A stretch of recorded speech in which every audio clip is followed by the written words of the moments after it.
UFC 300 was an amazing card from top to bottom completely. Starting out with Cody Garbrandt getting submitted. I mean, it's a tragedy to see Cody go downhill like he is, but he's still facing some top opponents. And you can't deny that he put on one of the best bantamweight performances in championship history against Dominic Cruz to win the belt. So he will forever go down in history as a champion. And let's move on to the rest of the fights. We also saw Yuri win, pick up a TKO. We also saw Oliveira win a decision, which was huge. That's going to set him in line next for a title shot. That's huge for Oliveira. He has grown so much as a fighter, and we've all watched it over the years. It's amazing. And then to go into the women's championship fight, where they're both great Chinese fighters. It's big for China. It's great for the UFC. It's great for business.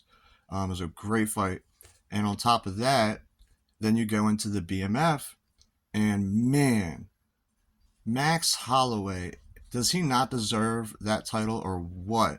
Think about Max has done this on many occasions. The last 10 seconds of a round, he will point to the middle and he will stand there. And he is always the last one standing there.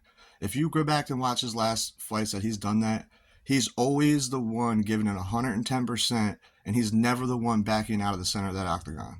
You 100% deserve that. My hat goes off to Gaethje. You fought a great fight. You stood in there. You're tough as a dog.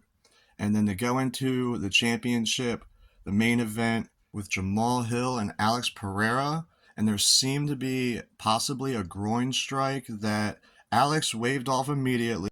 The fight was not stopped.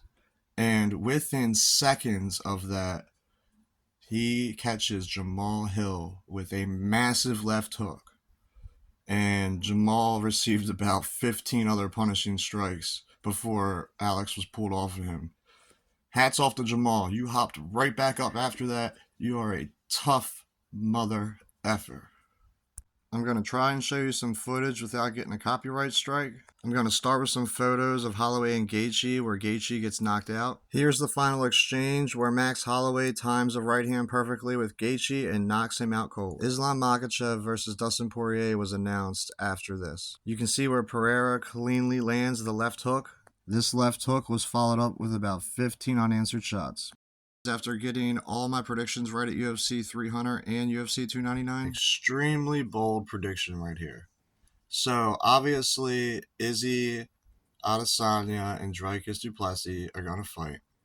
And now Dana has announced that Sean Strickland and Paulo Costa are going to fight. Okay? Now, I definitely think that Strickland deserves a better fight than Costa coming off of a loss to Whitaker, which is putting Whitaker kind of next in line, but we all know that Sean deserves it. But neither Whitaker or Sean have the title fight. It's going to Izzy. So it's going to come down to who wins out of Izzy and Dricus. So I can kind of see Izzy coming back and pulling this off if he can get a good group together around him and the right people pushing him and still learning and getting better at his craft. I think that Dricus is in for a rude awakening. And if Sean Strickland can put away or beat Paulo Costa, I could see an Izzy Strickland rematch. The other possibility is that Dricus wins, Sean loses, okay, and then Whitaker will get the shot against Dricus. But either way, if Dricus wins or if Izzy wins and Sean wins, Sean's either rematching Izzy or Dricus. No doubt about it.